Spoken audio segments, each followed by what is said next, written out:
موسیٰ علیہ السلام نے پوچھا یا اللہ جب تو ناراض ہوتا ہے ہمیں کیسے پتہ چلے کہ تو آج کل اپنے بندوں سے ناراض ہے؟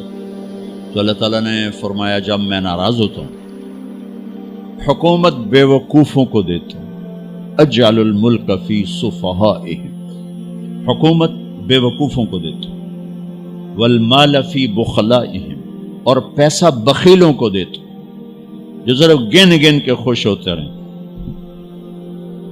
اور بارشیں بے وقت کرتے ہیں، بارشیں بے موسم کی ہو جاتی ہیں، پیسہ بخیلوں کے پاس، حکومت نکموں کے پاس۔ کہ اللہ جب تو راضی ہوتا ہے تو اس کی کیا نشانی؟ کہ اس کی نشانی یہ ہے کہ اجعل الملک فی حلمائہم، حکومت سمجھدار اور نیک لوگوں کو دیتا ہوں، والمال فی سمحائہم، اور پیسہ سخیوں کو دیتا ہوں، اور بارشیں وقت پہ کرتا ہوں۔ تو موسیٰ سمجھو میں اپنے بندوں سے راضی ہو چکا۔ تو اطعام الطعام میں اشارہ ہے سخی بنو، سخی بنو۔ اللہ تعالیٰ کی ایک وی آئی پی جنت ہے جس کا نام ہے جنت الفردوس۔ اللہ نے باقی جنتیں بنائیں کن کن کن، جنت الفردوس بنائی اپنے ہاتھوں سے۔ کیا چیز بنائی ہوگی؟ تو اللہ نے کہا وعزتی وجلالی لا یجاورنی فیکی بخیل، اے جنت مجھے اپنے عزت و جلال کی قسم تیرے اندر بخیل نہیں جا سکتا، مرد یا عورت بخیل نہیں جا سکتا، سخی جائے گا، بخیل نہیں جا سکتا۔ بخیل سے اللہ کی دوستی لگ نہیں سکتی اور سخی سے ٹوٹ نہیں سکتی۔ شیطان کہتا ہے میں عبادت گزار اور بخیل ہو تو مجھے کوئی ڈر نہیں لگتا، یہ آپ پہ ہی ماریا جائے گا، ایک دن آپ پہ جاوے ڈھانا ہے، یہ جو پیسے کی کشش اس کو مار دے گی۔ اور نافرمان سخی سے ڈرتا رہتا ہوں کہ پتہ نہیں کب بخشا جائے، پتہ نہیں کب بخشا جائے، کب سخاوت کو اللہ پسند کر کے چلو پار کرتا۔ اچھا، جبریل پوچھتے ہیں یا رسول اللہ مل ایمان، ایمان کیا ہے؟ تو آپ نے فرمایا ان تؤمن باللہ وملائکتہ وکتبہ ورسلہ وبالبعث بعد الموت۔ ایمان عقیدہ، اللہ پر، فرشتوں پر، کتابوں پر، رسولوں پر، موت کے بعد کی زندگی۔ یہ مدینے کا سوال ہے۔ اب آخری حج کا سوال ہے یا رسول اللہ مل ایمان۔ پہلے سوال کرنے والے جبریل ہیں اور یہ سوال کرنے والے عمر بن عبس ہیں۔ یا رسول اللہ مل ایمان، ایمان کیا ہے؟ تو آپ نے کیا جواب دیا؟ الصبر والسماحہ، الصبر والسماحہ۔ اب چھت بتا رہے ہیں کہ ایمان یہ ہے صبر کر اور معاف کر، صبر کر اور معاف کر۔ میرے بھائی بہنوں، میرے رب کی قسم، جیسے یہ ہے نا وجعلنا من الماء كل شيء حي افلا يؤمنون، اللہ نے ہر جاندار کا لازمی جز پانی بنایا۔ پانی نکال دو تو آدمی مر جاتا، ڈی ہائیڈریشن سے موت واقع ہو جاتی۔ ہر جاندار کا لازمی جز پانی، دین کی تمام صفات کا لازمی جز صبر، صبر نکال دو تو سارا دین کچرا بن جاتا، صبر نکال دو۔ تو میرے نبی نے فرمایا ایمان کیا ہے؟ صبر کرو، معاف کرو۔ معاف وہی کرے گا جو صبر کرے گا، جسے صبر نہیں آتا اسے معاف کرنا بھی نہیں آتا۔ تو ایمان قیامت کے دن اعلان ہوگا صبر والے کھڑے ہو جاؤ، تھوڑی سی جماعت کھڑی ہوگی، بلکہ چلو جنت میں جاؤ۔ ان کو اللہ بغیر حساب کے جنت میں ڈال دے گا۔ اور جب آپ صبر کرتے ہیں تو ایک طاقت بنتا ہے، لوگوں کی منفی چیزوں کو آپ اپنے اندر سہتے ہیں، برداشت کرتے ہیں۔ صبر اس کو پروسیس کرتا ہے، پھر وہ طاقت بنا کے آپ کے اندر سے باہر پھینکتا ہے، جو پہاڑوں میں سوراخ کر دیتی ہے اگر ہم صبر کرنا سیکھ اور معاف کرنا سیکھ۔ 21 برس قتل کرنے والوں کے منصوبے بنانے والے اہل مکہ، آپ نے ایک بول پہ فرمایا جاؤ معاف کر۔ کمال، 21 برس قتل کے پیچھے پھرتے رہے۔ جنگ خندق کے فوراً بعد مکہ میں قحط آ گیا، تو ہمارے نبی نے 300 دینار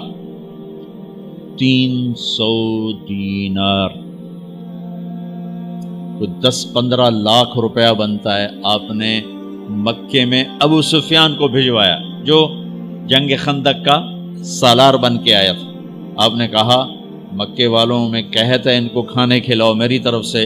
تو ابو سفیان کہنے لگے واہ محمد تیرے قربان جاؤں، ہم تجھے قتل کرنے کے پیچھے پھر رہے ہیں، تو ہمیں کھانے کھلاتا پھرتا ہے. یہ میرے نبی کے اخلاق ہے، میرا نبی کو معاف کرنا ہے. آپ سوئے ہوئے ہیں، آپ کی تلوار اٹھا کر ایک بدو نے آپ کے پسلی میں ماری، آپ اٹھ کے بیٹھ گئے، تو کہنے لگا کون بچائے گا، یعنی میں تیار ہو جا. تو آپ نے کہا اللہ. آپ نے کہا اللہ، تو اس کا ہاتھ کانپا اور تلوار گر گئی. تب آپ نے اٹھا لی، آپ نے ایسے سیدھی کی، اب تو بچا، تو بتا تجھے کون بچائے. تو کہنے لگا میں تو ہی بچاونا ہے، اور کہیں بچاونا. تو آپ نے کہا کلمہ پڑھتے ہو؟ کہنے لگا نہیں پڑھتا. اب تو آپ اس کی گردن اڑوا دے، یہ خود ہی اڑا دیتے جو کہہ رہا میں کلمہ نہیں پڑھتا ہوں. قتل کے ارادے سے آنا ہی اس کے قتل کے لیے کافی تھا. آپ نے فرمایا کلمہ پڑھتے ہو؟ کہنے لگا نہیں. آپ نے کہا جاؤ معاف ہو جاؤ، جاؤ معاف ہو جاؤ. صحابہ کے سامنے جاؤ معاف ہو جاؤ. بھائیو، انسان اور خطا لازمی ہے، اگر معاف کرنا نہ سیکھا تو ہم خود ہی دکھی ہو کے رہ جائیں گے. لوگوں کے زخم بھلا دو، اللہ پہ ڈال دو، اللہ صلہ دے گا، زندگی پرسکون ہو جائے گی. دیکھو ہم اپنے یہ کرتے پر داغ نہیں لگنے دیتے، اپنے بس سے داغ. کھانا کھانے بیٹھو نیپکن، یہ دیکھو ابھی نیپکن پڑے ہوئے اے رکھو، اگو رکھو توڑے چولے تو کوئی سالن نہ ڈھے پاوے، ٹھیک یہ تو پھر بھی دھل جائے گا. لیکن یہاں داغ لگا، کبھی نفرت کا، کبھی غصے کا، کبھی انتقام کا، کبھی حسد کا، کبھی بغض کا، کبھی کینے کا. انسان سب سے زیادہ اپنی ذات سے محبت کرتا ہے. یہ معمولی سے کپڑے کو داغ سے بچاتے ہو، جو سب سے قیمتی چیز ہے دل، جو بادشاہ ہے، اسے بھی تو صاف ستھرا رکھو. جیسے ہم لاکھ زور لگا لیں، ہم کپڑے کو میل سے نہیں بچا سکتے. لاکھ زور لگا لو، لوگوں کے منفی رویے آپ کو توڑے بغیر نہیں چھوڑیں گے. لہذا کیا کرو؟ نبی والا معاف کرو، معاف کرو، دل کو صاف کرو، دل کو صاف کرو، دل کو صاف کرو، صبر کرو، معاف کرو. میرے نبی نے فرمایا، میرے بیٹے انس، ایک بہت بڑی سنت بتاؤں، بہت بڑی سنت. داڑھی سنت ہے، پگڑی سنت ہے، سفید لباس سنت ہے. بہت بڑے کا لفظ مجھے یہیں یاد ہے، ہو سکتا ہے کہیں اور بھی ہو.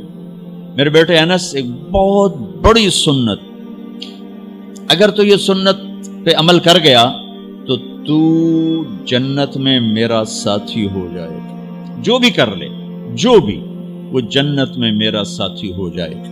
ذالک من سنتی ومن احب سنتی فقد احبنی ومن احبنی کان معی فی الجنہ. میرا جنت کا ساتھی جو اس سنت پہ عمل کر گیا. کیا ہے یا رسول اللہ؟ یا بنی ان قدرت، اگر تو کر سکے. اشارہ ہے کم تنو اوکھا دسن لگا، سوکھا نہیں ہے.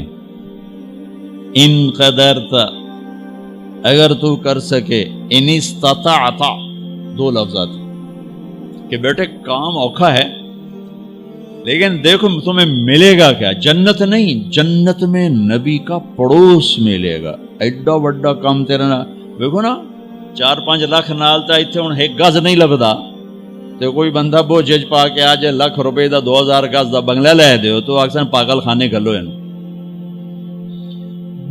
جنت کا مل جانا بھی بہت بڑی بات ہے، پر جنت میں نبی کا ساتھ ملنا کوئی سوکھا کم تو نہیں ہوئے گا، ہے کری تو پسینہ آئے گا. آپ نے فرمایا بیٹے ان قدرتا، زور لگے گا، ان تصبح و تمسی، ساری زندگی کرنا پڑے گا، ساری زندگی کرنا پڑے گا. داڑھی تو ایک دفعہ رکھ لی ہے، تھوڑی صفائی ستھرائی ہے، لیکن یہ روزانہ کرنا پڑے گا، صبح شام کرنا پڑے گا، ساری زندگی کرنا پڑے گا. اور تو اس میں تھکے گا. کیا ہے؟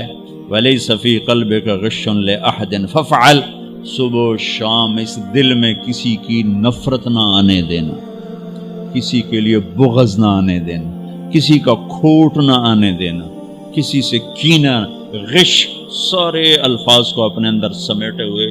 اور میرے نبی کی عجیب بات، لے احد، لے احد، لے احد، کسی بھی انسان، مسلمان نہیں کہا، مومن نہیں کہا، نیک آدمی، نیک عورت نہیں، کسی بھی انسان، لے احدن.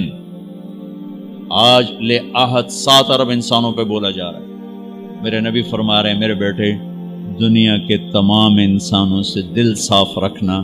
کیا ہوگا؟ چاہیے تو جنت میں میرا ساتھی بن جائے.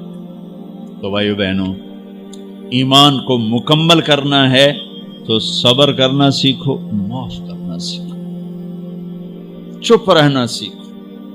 ساز خاموش ہیں، فریاد سے معمور ہیں. جواب دینا تو کیا مسئلہ ہے، طاقت چپ رہنے پہ لگتی. کوئی ابھر جائے، بیٹا ابھر جائے، بیوی ابھر جائے، خامد ابھر جائے، چپ ہو جاؤ، گزار دو اس طوفان کو. واپسی میں ایمان کی وہ اللہ حلاوت مٹھاس دے گا، ساری زندگی محسوس کرتے پھرو. یہ صفت بھی معاشرے میں کوئی نہیں، نہ کوئی معاف کرنا جانتا ہے، نہ کوئی صبر کرنا جانتا. تو یہ میں وہ چیزیں بتا رہا ہوں جو معاشرے میں کوئی نہیں ہے. میں اور آپ کر لیں گے تو ہماری قیمت بڑی لگ جائے گی. تو اسلام کی ابتدا بھی بتا دی، انتہا بھی بتا دی. ایمان کی ابتدا بھی بتا دی، انتہا بھی بتا دی. یہ شروع ہوتا ہے عبادات سے، عقائد سے، اور مکمل ہوتا ہے